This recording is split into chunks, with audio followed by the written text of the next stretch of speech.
Good morning po. Tayo po'y mag-aral ng salita ng Diyos. Aklat po ng Kawikaan, the Book of Proverbs, chapter 12, verses 17 hanggang 19.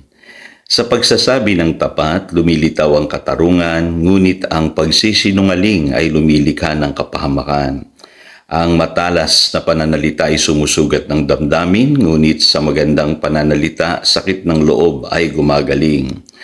Ang tapat na labi ay mananatili kailanman, ngunit ang dilang sinungaling ay hindi magtatagal. Train the tongue, sanayin daw po natin yung ating pananalita.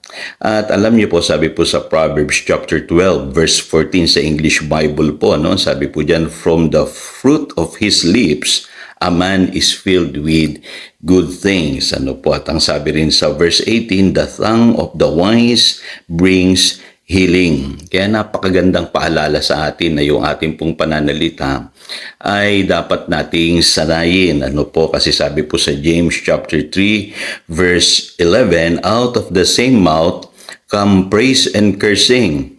My brothers, this should not be. Ano po? At ang sabi sa verse 2 ng James chapter 3, if anyone is never at fault in what he says, he is a perfect man, able to keep his whole body in check. Kaya dapat daw po sanayin natin yung ating pananalita. Itong bibig na ito kasi pwedeng magamit natin sa pagpupuri sa Panginoon. At the same time, pwede nating magamit po sa mali. Kaya alam niyo po, ang problema po ng dila ng tao, nag-uugat po yan sa kalagayan ng kanyang puso. Yun ang sinasabi ng Luke chapter 6 verse 45. A good man brings good things out of the good stored up in his heart, and the evil man brings evil out of the evil is stored up in his heart. For out of the overflow of his heart, his mouth speaks. So ganito po yan. Ano po, para malaman nyo na ang isang tao ay totoong na born again, na bago ang kanyang puso. Makikita nyo po yan sa kanyang pananalita. Kasi ang true born again child of God, kakahiyan niyang pigilan ang kanyang pananalita. Ano po, masasanay niya yung kanyang dila kasi binago na po yung kanyang puso. Pero yung hindi po na born again, mahihirapan po talaga kasi iba po ang kalagayan ng kanyang puso. Kaya alam niyo po, kung titignan nyo sa Biblia, bakit binibigyang pahalaga yung tongue o yung ating pananalita? Ano po? Marami kasi sa atin unaware, hindi natin alam na sa pamamagitan ng ating pananalita ay nai-steer natin yung ating destiny. Ano po? Sabi sa James chapter 3 verse 4, kung paanong napapaliko ng timon yung napakalaking barko. Ano po? Ganun daw po yung ating pananalita, yung lumalabas po sa ating mga bibig. Kaya mag-iingat po tayo. Ang sabi po sa Proverbs chapter 18 verse 21, death and life is in the power of your tongue, and those who love it will eat its fruit. Makikita niyo po, no? Death and life ang pinag-uusapan po rito. Sabi diyan, ang malinaw po, it is in the power of your tongue. No? Parang sa isipin natin, ganun pala katindi yun, ano? Yung aking mga sinasabi. Opo, totoo po yan. Kaya minsan sa pagsasalita lamang po natin, ay nakakalikha na po tayo ng sitwasyon sa buhay. Actually, kung pag-aaralan niyo po yung Proverbs chapter 12 verse 14, hindi lamang po yung paggawa natin ang nakakalikha ng magandang sitwasyon sa ating buhay, kundi yung ating pananalita. Kaya marami po kung tao nakikita ngayon, nahihirapan sila sa buhay, most probably ang problema nila ay yung kanilang pananalita. Ano po? At sabi sa Matthew chapter 12 verse 36, ito po ang ating Panginoong Hesus mismong nagsabi, pananagutan daw po natin lahat ng ating sinabi sa araw ng paghuhukom. Every idle word or careless word na atin pong sinabi, pananagutan po natin yan. Kaya dapat daw po babantayan talaga natin yung lumalabas sa ating mga bibig. Ngayon tuturo ko po sa inyo yung prinsipyo kasi ng Biblia. Ano po? From the heart to the tongue. Ganun po kadalasan nangyayari sa atin. Example, ano po? Sabi po sa Psalm 19 verse 14, dapat daw po yung ating pananalita at yung ating meditation, ano po, yung ginagawa po na nating meditation sa ating puso ay pleasing sa Diyos.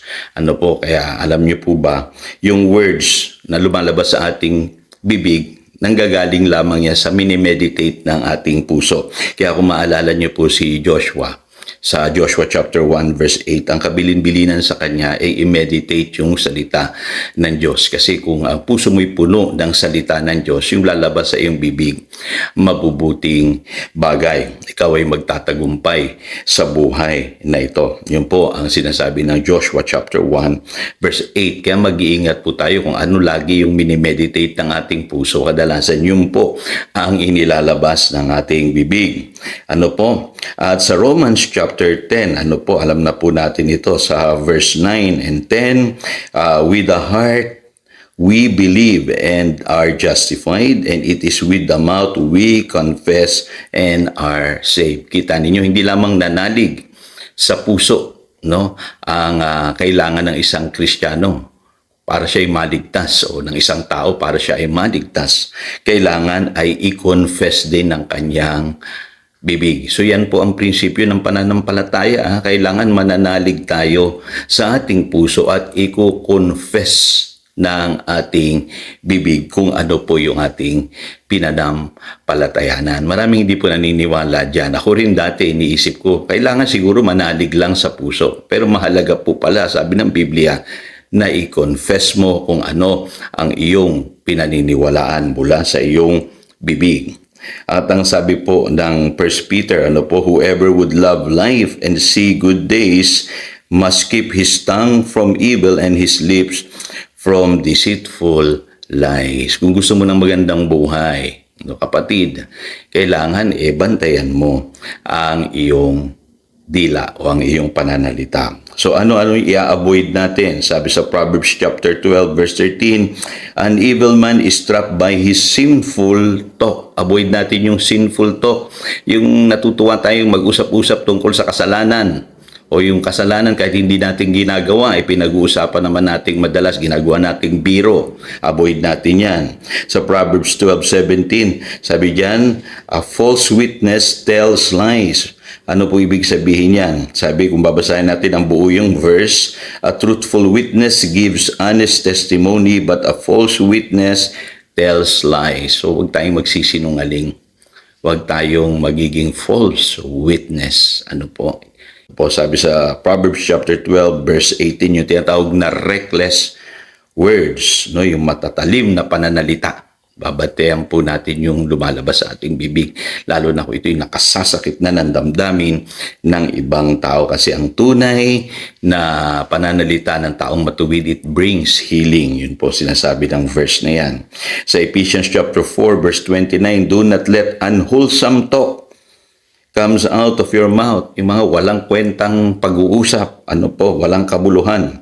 At ang sabi po dyan, but only what is helpful for building others up according to their needs, that it may benefit those who listen. So malinaw po yan, na dapat po ay yung ating bibig ay nakakatulong po sa ibang tao, at hindi nakakasira ng buhay ng ibang tao. Marami po ngayon, yung kanilang pananalita o yung kanilang bibig ay nakasisira po ng buhay ng ibang tao. At alam niyo po ba na nagigrieve natin ang Holy Spirit sa pamamagitan ng ating pananalita? Yung po sinasabi ng verse 30, and do not grieve the Holy Spirit of God.